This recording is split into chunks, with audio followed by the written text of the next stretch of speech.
The golden light catches your eye long before you reach the plateau's edge. It's not the warm glow of sunset or the harsh brilliance of noon, but something altogether different. A radiance that seems to pulse with its own inner life, beckoning you forward through the mist. As you crest the final hill of Altus Plateau, the full majesty of Leyndell, royal capital, spreads before you like a vision from a half-remembered dream. Welcome, lore seekers, to another deep dive with Keen 7 lore, where today we peel back the golden facade of the Lands Between's greatest city to reveal the layers of triumph, tragedy, and transformation buried beneath its gleaming streets. Standing at this vantage point, gazing upon those impossibly tall spires that pierce the sky like golden needles threading through clouds, you might think you're looking at paradise itself. The Erdtree looms above it all, its ethereal branches spreading protective light over every district, every tower, every carefully maintained garden. But look closer. See how ash drifts through the air like snow, settling on those pristine surfaces. Notice how the streets, magnificent as they are, seem eerily empty of life. This is Leyndell's greatest mystery. A capital that appears frozen at the moment of its highest glory, yet bears the scars of catastrophes that have shaped not just a city, but an entire world. Every stone in Leyndell tells a story. Every archway frames a memory of what was, what is, and what might have been. The city isn't merely old, it's ancient beyond mortal comprehension, built upon foundations that predate the current age by countless centuries. Each era has left its mark, creating a palimpsest of architectural styles, religious iconography, and defensive fortifications that reveal themselves to those who know how to read them. The dragon cultists carved their symbols into columns that once bore only the seal of the Erdtree. The Crucible Knights left their training grounds intact beneath later construction. The Perfumers' workshops still emit their strange fragrances, though their original purposes have been long forgotten by all but the most devoted scholars. To understand Leyndell is to understand the entire tragedy of the Golden Order, how perfection was pursued, briefly grasped, and ultimately shattered. This isn't just the story of a city, it's the story of gods and mortals, of love and betrayal, of a paradise that could only be maintained through increasingly desperate measures. The capital stands as both monument and mausoleum, celebrating victories that led inevitably to downfall, preserving in gold and stone the exact moment when everything began to unravel. The approach to Leyndell from the Altus Plateau forces you to reckon with scale. Those walls aren't just tall. They're impossibly, absurdly, divinely tall. They were built not merely to keep out armies, but to make a statement. Here stands the seat of the Golden Order, the throne of the eternal Queen Marika, the heart of civilization in the Lands Between. Yet for all their height, for all their divine construction, these walls have fallen exactly once in recorded history. That single breach, that one moment of vulnerability, would set in motion events that echo through every corner of this dying world. The story of Leyndell begins not with its founding, but with its first true lord, Godfrey, originally known as Luke, the barbarian warrior who would become the paradigm of what an Elden Lord should be. When Queen Marika chose him as her consort, she wasn't simply selecting a husband, she was choosing the instrument through which the Golden Order would spread across the Lands Between. The transformation of Luke into Lord Godfrey represents the fundamental promise and lie of the Golden Order, that savagery could be civilized, that chaos could be ordered, that the wild heart of the world could be tamed and made to serve a greater purpose. The early days of Godfrey's reign were days of conquest. The fire giants, those ancient enemies of the Erdtree, fell before his might. The storm lords were scattered. Every enemy of the new order was either converted or crushed, and with each victory, Leyndell grew grander. The architecture of this period tells the story clearly. Massive fortifications speak to constant warfare, while sacred geometric patterns reveal an emerging religious authority.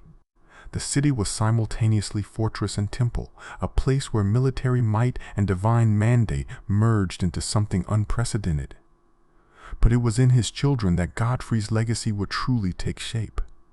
Godwyn the Golden, firstborn of Godfrey and Marika, embodied everything the Golden Order claimed to represent. He was beautiful, powerful, noble, a demigod who seemed to justify the entire system simply by existing. The golden princes and princesses who followed, each bearing names beginning with that divine G, formed a lineage that should have ruled forever. The golden lineage, they called it, and in those early days it must have seemed that nothing could challenge their supremacy. Yet even in this age of triumph, shadows lurked beneath Leyndell's foundations. When Marika bore Godfrey the twins Morgott and Mohg, the Golden Order faced its first true test. Not from an external enemy, but from within its own bloodline.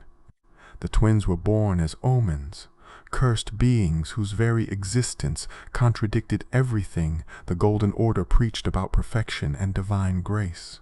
The horns that sprouted from their flesh, the nightmares that plagued their sleep, the ancient curses that clung to their souls. These things had no place in Marika's golden paradise. The decision to imprison the Omen twins in the shunning grounds beneath Leyndell reveals the fundamental hypocrisy at the Golden Order's heart. Rather than acknowledge that their own divine bloodline could produce such beings, they were hidden away, struck from records, treated as shameful secrets. The sewers and catacombs beneath the capital became a shadow city, where all the things that didn't fit the golden narrative were cast aside. Down there in the darkness, Morgott and Mohg grew up knowing they were sons of a god and lord, yet treated worse than criminals. This rejection would shape both their destinies in ways that would ultimately determine Leyndell's fate. As Godfrey's campaigns continued, a curious transformation occurred. The very act of conquest, of defeating every worthy foe, began to diminish him. The golden grace that had been granted to him started to fade as there were no more true challenges to face. Marika, whether out of necessity or calculation, and the truth of her motivations remains one of the great mysteries, made a decision that would echo through the ages. She took Godfrey's grace from him and from his warriors, creating the first tarnished. They were exiled from the lands between, sent to wage war and die in distant lands, with only the promise that grace might one day call them home. The departure of Godfrey marked the end of Leyndell's first great age, but it was far from the city's most dramatic transformation.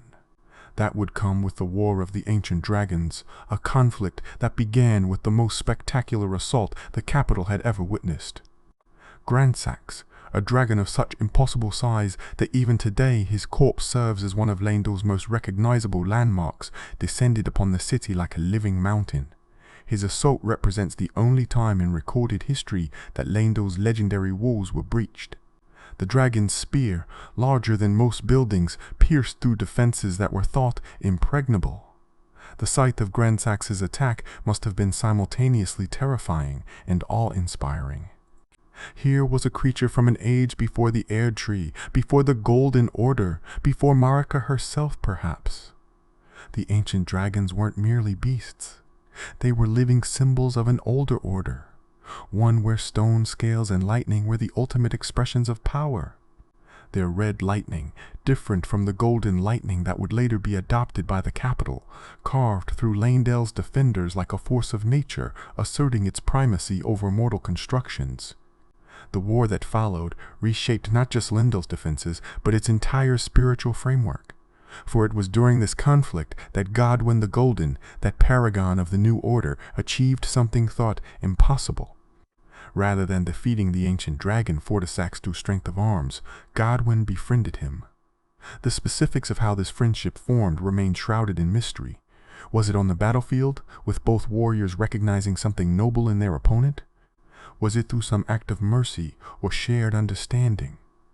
What we know for certain is that this friendship ended the war, not through conquest, but through synthesis. The cult of the ancient dragons that emerged from this friendship represents one of Leyndell's most fascinating theological developments. Here was dragon worship, the veneration of beings that had attacked the very capital itself, being integrated into the Golden Order's religious framework. The dragon temple within Leyndell's walls stands as testament to this remarkable transformation. If you're finding value in this exploration of Leyndell's complex history, consider subscribing to support the channel and join our growing community of lore enthusiasts.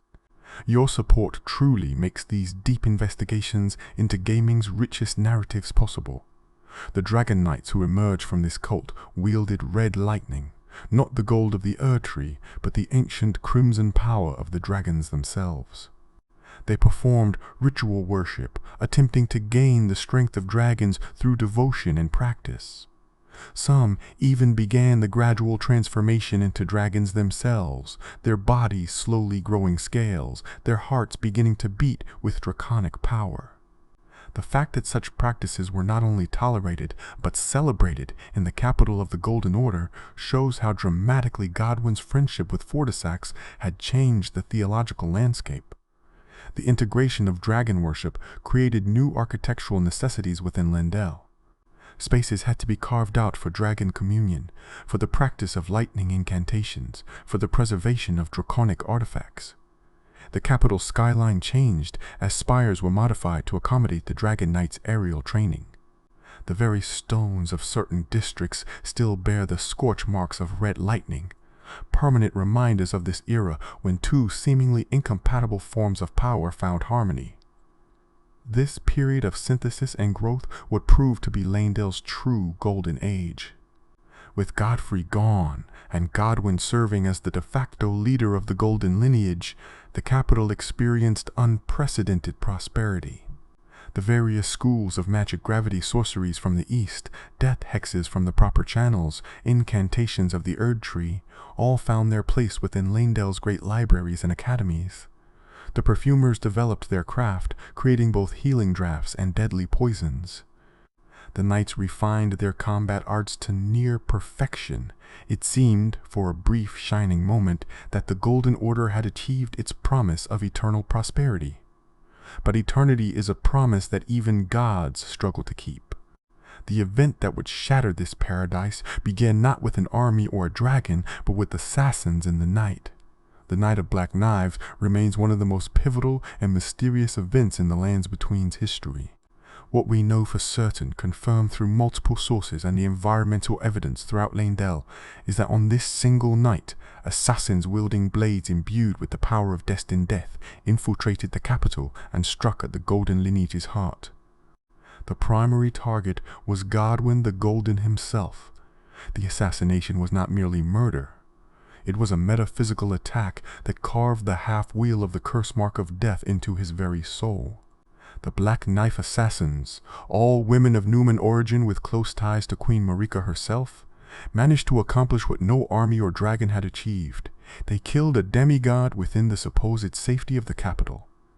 But Godwyn's death was unusual even by the standards of deicide. His soul was destroyed, but his body lived on, becoming the first of those who live in death, a prince of undeath whose influence would spread like a disease through the lands between. The immediate aftermath of the Night of Black Knives transformed Leyndell from celebration to chaos. Citizens woke to find their golden prince murdered, his body corrupted, the very concept of death, which the Golden Order had supposedly conquered, returning with vengeance. The other demigods throughout the lands between were also attacked, though with varying degrees of success. The coordinated nature of the assault, the fact that the assassins possessed fragments of the Rune of Death that should have been sealed away, the mysterious connection to Queen Marika, all of these factors pointed to a conspiracy that went to the very heart of the Golden Order. Marika's response to her son's death was as dramatic as it was catastrophic. She shattered the Elden Ring, the cosmic artifact that served as the foundation of the Golden Order's power. The sound of that shattering, witnesses say, could be heard throughout the lands between, a crystalline breaking that seemed to crack reality itself. But even as Marika moved to destroy the old order, Radagon, who was Marika, yet was not, another mystery we may never fully understand, attempted to repair what was being broken. This internal conflict, this war within a single divine being, left both aspects imprisoned within the Erdtree, leaving Leyndell without its god queen for the first time in memory. The shattering that followed Marika's act transformed Leyndell from capital of an empire to a prize to be fought over. the demigods, each clutching their fragments of the Elden Ring, turned on one another in a war that would devastate the lands between. Leyndell, as the seat of power and the location of the Erdtree itself, became the ultimate objective. Armies marched on those impossible walls. Siege engines were constructed. Ancient magics were unleashed. The capital that had stood inviolate save for Gransax's assault now faced threats from every direction. It was during this chaos that one of Leyndell's most tragic figures emerged from the shadows beneath the city. Morgott, the Omen twin who had been cast into the shunning grounds at birth, rose to defend the very order that had rejected him. His love for the Erdtree, for the Golden Order, for the capital that had been denied to him, was absolute despite receiving nothing but scorn in return. He loved not in return, for he was never loved, but nevertheless, love it he did. This quote, found in the remembrance of his defeat, might be the most heartbreaking epitaph in all of Elden Ring. Morgott's defense of Leyndell during the Shattering was nothing short of miraculous. Taking on the identity of Morgott the Fell Omen, he appeared wherever the capital's defenses were threatened, a mysterious champion who seemed to be everywhere at once. The first defense of Leyndell saw him repel armies led by his own divine siblings. Radahn, mightiest of the demigods, was turned away. Others who sought to claim the throne found themselves facing not just Leyndell's knights and walls, but this mysterious defender whose strength seemed to match any demigod despite his cursed nature. The second defense of Leyndell proved equally successful. Morgott had claimed one of the great runes for himself, and with its power he transformed the capital's defenses into something nearly impregnable. The Knights' Cavalry, those mysterious black-armored riders who patrol the lands between after dark, answer to him. The Fell Omen illusions that guard key passages bear his image and power. Yet through all of this, Morgott never claimed the throne openly. He ruled as the veiled monarch, the grace-given lord, hiding his Omen nature even in victory. The tragedy of Morgott's reign extends beyond personal rejection. Despite successfully defending Leyndell, despite being the only demigod to maintain order in any part of the lands between, he could never enter the Erdtree. The thorns that seal its entrance respond to no one, not even to one who spent his entire life in service to the Golden Order. Morgott interpreted this as personal failure, believing that if he were just more worthy, more devoted, more perfect, the Erdtree would accept him. He never considered that perhaps the problem lay not with him, but with the Order itself. Under Morgott's shadow rule, Leyndell transformed into something unique among the lands between's great cities. While Caelid rotted, while Liurnia descended into civil war, while Midgelmir burned with blasphemy, Leyndell maintained its golden facade. But this preservation came at a cost. The citizens gradually fled or died. The streets that once bustled with life became silent except for the patrol of knights who may themselves be more spirit than flesh.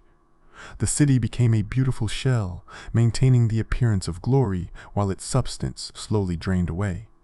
The architecture of Leyndell during this period tells a story of gradual fortification and isolation. Doors were sealed, not just locked, but magically barred, requiring great rooms to open. Districts were abandoned, left to the guardian spirits and the few mad nobles who refused to flee. The great Colosseum, once home to ritual combat that honored the Erdtree, was shuttered, its gladiatorial traditions deemed too dangerous in these fractured times. Every defensive measure Morgott implemented made the city safer, but also more lifeless, preserving Leyndell in a kind of golden amber. Walking through Leyndell's streets in its current state is an exercise in archaeological investigation. Each district preserves a different era, a different priority, a different vision of what the capital should be. The main thoroughfare, with its golden-armored knights still maintaining their patrols, represents Morgott's vision of eternal vigilance. These knights, whether they still live or simply continue through duty beyond death, maintain formations that haven't changed in decades or perhaps centuries. They stand at their posts through day and night, through ash, fall, and clear skies, embodying a devotion that has outlasted its purpose. The Perfumers' Quarter tells another story entirely. These mystic chemists once served dual roles as healers and warriors, their aromatic arts capable of mending wounds or creating deadly poison clouds. The workshops still contain their apparatus: delicate glass vessels, grinding stones for rare ingredients, texts describing the properties of Miranda flowers and Michaela's lilies. Some perfumers have gone mad, their minds broken by isolation and the corruption seeping through the city. They attack anything that moves, throwing bottles of poison while laughing or weeping. Others continue their work as if nothing has changed, grinding ingredients for medicines no one will ever use, maintaining stocks for a population that no longer exists. The Oracle Envoys, those strange balloon-like beings who blow their horns throughout the city, represent yet another mystery. They cluster near the Erdtree, in the Queen's bedchamber, at sites of particular significance. Their music, mournful and celebratory simultaneously, seems to announce something. But what? Common interpretation suggests they herald the arrival of a new god or the return of an old one. Their presence in Leyndell, particularly their concentration near sites associated with Morgott, implies they're waiting for something specific, something that may have been set in motion long ago. The fortified manor that mirrors the Round Table hold presents one of Leyndell's most intriguing puzzles. This building, identical in layout to the Tarnished Gathering Place, sits within the capital's bounds but seems somehow disconnected from time. The implications are staggering. Is the Round Table hold a memory of this place? A reflection? A pocket dimension created from its template? The fact that both locations exist simultaneously, one filled with Tarnish seeking to become Elden Lord and one standing empty in the capital, suggests that the very fabric of reality has become unstable around Leyndell. Beneath all of this, in the shunning grounds and sewers, lies Leyndell's true shadow. Here, the Omen lived their cursed existence, rejected by the grace of gold, but unable to escape its influence. The merchant tribe, buried alive for heretical beliefs, played the songs that would eventually summon the frenzied flame.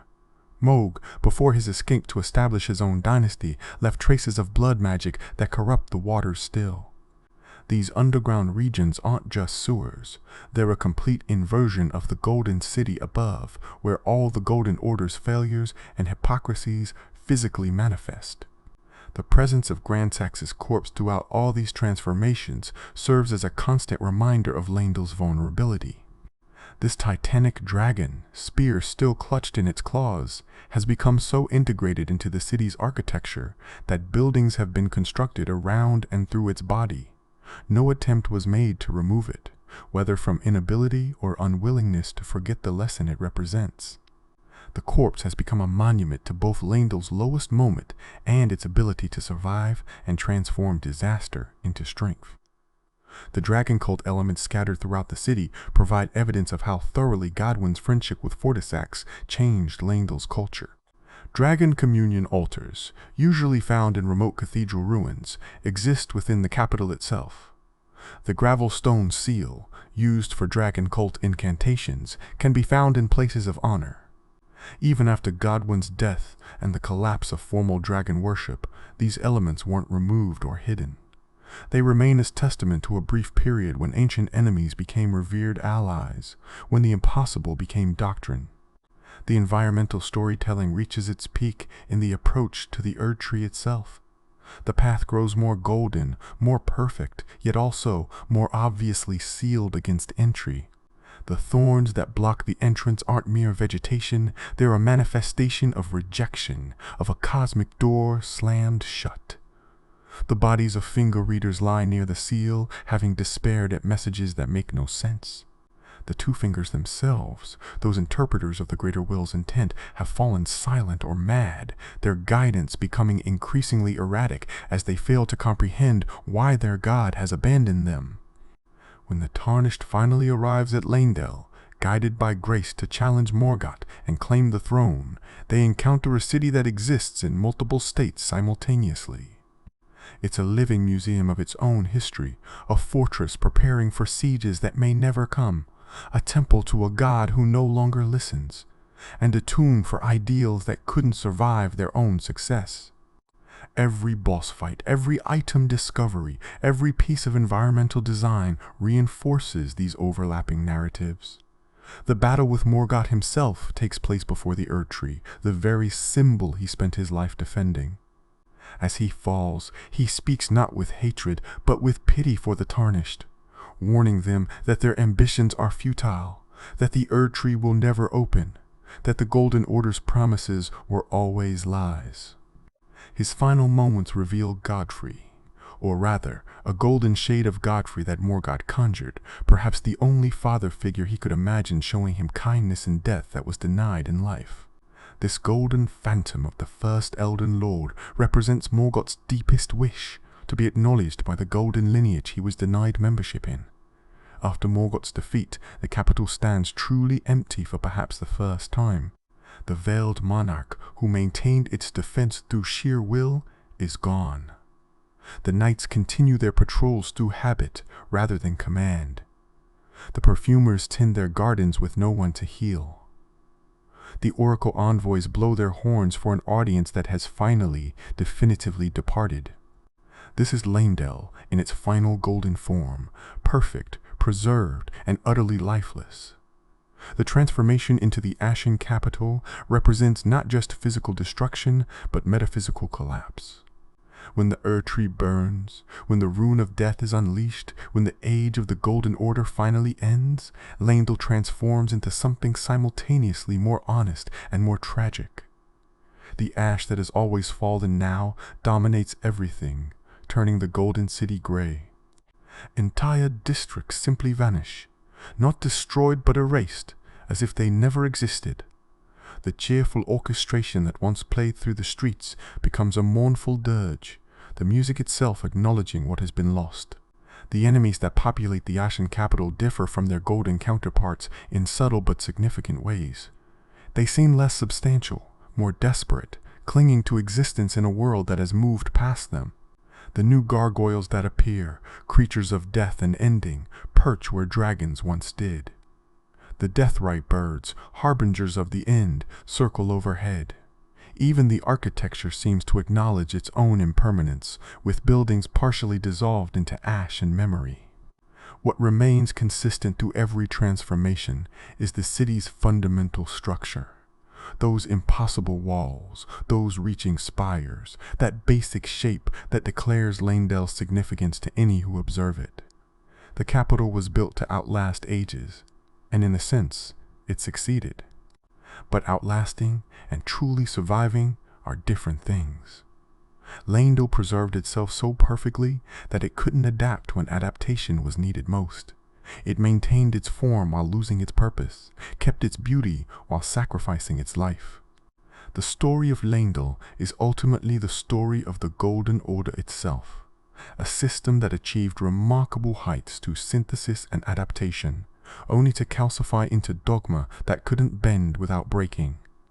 Every layer of the city's history, from Godfrey's conquests through the Dragon War to Morgott's desperate defense, shows both the heights that order can achieve and the costs it demands.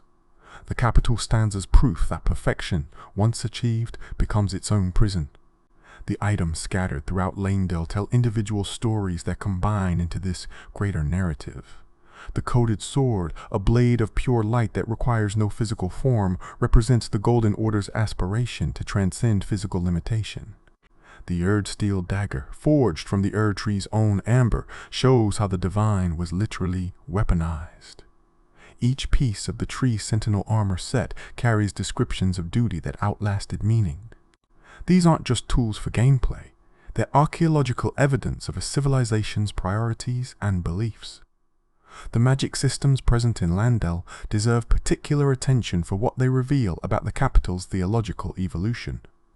Golden Order fundamentalism, with its mathematical approach to faith, shows how the Golden Order tried to rationalize miracle into science. The preservation of ancient dragon cult incantations alongside Erdtree prayers demonstrates a religious synthesis that was remarkably inclusive. Until it wasn't. The presence of gravity sorceries, imported from the Carian royal family through Radagon, shows how even the Golden Order's enemies were absorbed into its framework when convenient. consider the implications of Leyndell's Colosseum, that massive arena now sealed and forgotten. Ritual combat was once central to the capital's culture, a way to honor the Erdtree through bloodshed while maintaining the fiction of civilized order. Champions would fight to death or submission, their victories attributed to golden grace rather than skill or savagery. The Colosseum's abandonment suggests that at some point, even the Golden Order couldn't maintain the pretense that violence in service to order was different from violence in service to chaos. The residential districts, what little remains accessible of them, paint a picture of extreme stratification. The nobles' quarters, with their perfumed gardens and golden decorations, exist in different worlds from the lower city where common soldiers and servants lived. Yet both have been equally abandoned, equally preserved in their emptiness. Grace, it seems, abandoned rich and poor alike when it departed. The Golden Order promised hierarchy with purpose, superiority with responsibility. In the end, it delivered neither. As we piece together these layers of history, patterns emerge that extend beyond just Leyndell. The capital's story reflects the fundamental tragedy of every civilization in the lands between, the pursuit of permanence in a world designed for cycles. The greater will, that outer god whose influence created the Golden Order, seems to operate on timescales that reduce even demigods to temporary instruments. Leyndell was built to last forever, but forever was never actually on offer. The most telling detail might be the simplest, those ever-present falling leaves of the Erdtree, golden and beautiful, that rain down on Leyndell constantly. They're described as blessings, as signs of the Erdtree's bounty. But they're also dead things, constantly falling, constantly accumulating. The city celebrates its own slow burial under golden detritus, mistaking the symptoms of decay for signs of health. This perfectly encapsulates the Golden Order's fundamental delusion that death could be conquered by simply refusing to acknowledge it.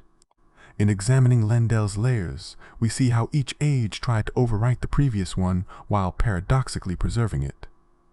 Godfrey's fortress remains beneath Marika's temple. The dragon cult's shrines stand alongside Erdtree statues. Morgott's defenses overlay everything that came before. The city is simultaneously a progression and an accumulation, moving forward while carrying the weight of every previous incarnation. This archaeological stratification makes Leyndell unique among gaming's great cities. It's not just old, but visibly, tangibly layered with its own history. The question of Queen Marika's ultimate plan haunts every stone of Leyndell. Did she always intend to shatter the Elden Ring? Was Godwyn's death part of some incomprehensible divine calculus? The evidence suggests a being playing games at scales beyond mortal comprehension, using her own children and city as pieces in a cosmic rebellion against the greater will. Leyndell, in this reading, becomes not just a capital, but a stage for divine tragedy, its golden perfection always intended to be temporary. A beautiful declaration of independence that would inevitably burn. The few survivors who still inhabit Leyndell, mad nobles, devoted knights, corrupt perfumers, represent different responses to abandonment by the divine. Some continue their duties mechanically, unable to conceive of any other existence. Others have embraced madness as the only sane response to their situation. Still others seem to exist in a state of denial, maintaining routines that lost meaning long ago. Each represents a possible response to the death of God, the failure of promised order, the collapse of everything they believed eternal. Walking through Leyndell's empty streets, it's impossible not to feel the weight of accumulated tragedy. This was supposed to be the eternal city, the golden capital that would shine forever beneath the Erdtree's light. Instead, it became a monument to the impossibility of that dream. Every perfect building, every golden decoration, every carefully maintained garden exists as evidence of ambitions that exceeded reality's willingness to accommodate them. The city succeeded too well at its purpose, becoming so perfectly what it was meant to be that it couldn't become anything else when change was needed. The lasting legacy of Leyndell extends far beyond its physical structure. Every corner of the lands between bears scars from decisions made in the capital. The shattering that began here rippled outward, transforming entire regions into nightmares. The theological innovations developed in Leyndell's libraries and temples spread throughout the world, sometimes as blessing, often as curse. The city's influence is inescapable even in its abandonment, a golden shadow that falls across every story in Elden Ring. As we reach the culmination of our journey through Leyndell's layers, it becomes clear that this isn't just the story of one city, but a meditation on civilization itself. How do societies balance preservation with adaptation? How do religious systems maintain authority while accommodating change? What happens when the foundational myths of a culture are revealed as lies? Leyndell provides no easy answers, only the evidence of one civilization's attempt to solve these problems and the spectacular failure that resulted. The brilliance of Elden Ring's environmental storytelling shines brightest in Leyndell, because the city itself is the story. Every architectural detail, every enemy placement, every item description adds another thread to a narrative that spans ages and ideologies. From Software has created not just a level but an archaeological site, inviting players to become historians, piecing together the rise and fall of a golden age that was always too perfect to sustain itself. Standing once more at that vantage point on the Altus Plateau, looking at Leyndell with full knowledge of its history, the city transforms from paradise to tragedy. Those golden spires aren't reaching toward heaven. They're desperately grasping at a grace that has already departed. The Erdtree's light isn't protective. It's the glow of something burning too slowly for mortal eyes to perceive. The ash that falls isn't corruption of the Golden Order. It's the truth the Golden Order spent ages trying to deny. This is Leyndell's ultimate revelation, that every golden age is simultaneously building toward its peak and engineering its collapse. The same perfectionism that allowed the capital to achieve such heights ensured it couldn't survive imperfection. The same synthesis that let it absorb dragon cults and gravity sorceries made it vulnerable to internal contradictions. The same divine mandate that justified its existence abandoned it when convenient. Leyndell stands as perhaps gaming's greatest monument to the idea that paradise is not a destination, but a moment. Beautiful, perfect, and absolutely unsustainable. The capital of the lands between remains, even in its current state, one of gaming's most remarkable achievements in environmental storytelling and world building. It rewards careful observation with revelations, patient exploration with understanding, and multiple visits with new perspectives on familiar sites. Each player who walks its streets becomes an archaeologist of imaginary history, piecing together the rise and fall of a civilization that feels both fantastical and frighteningly familiar. Thank you for joining me on this deep exploration through the golden streets and hidden shadows of Leyndell, royal capital. The layers of history we've uncovered today, from Godfrey's conquests through dragon wars, divine conspiracies, and ultimate abandonment, reveal how brilliantly Elden Ring weaves narrative through architecture and atmosphere. If you've enjoyed this archaeological expedition through one of gaming's most fascinating cities, please consider subscribing to Keen 7 Lore for more deep dives into the rich lore that makes games like Elden Ring so endlessly compelling. Your support helps make these comprehensive investigations possible, and I'm grateful for every fellow lore seeker who joins our growing community. Until next time, remember that in the lands between, as in Leyndell itself, the most profound truths are often found, not in what remains standing, but in understanding why it fell. This has been Keen 7 Lore, and I'll see you in the next journey through gaming's deepest mysteries.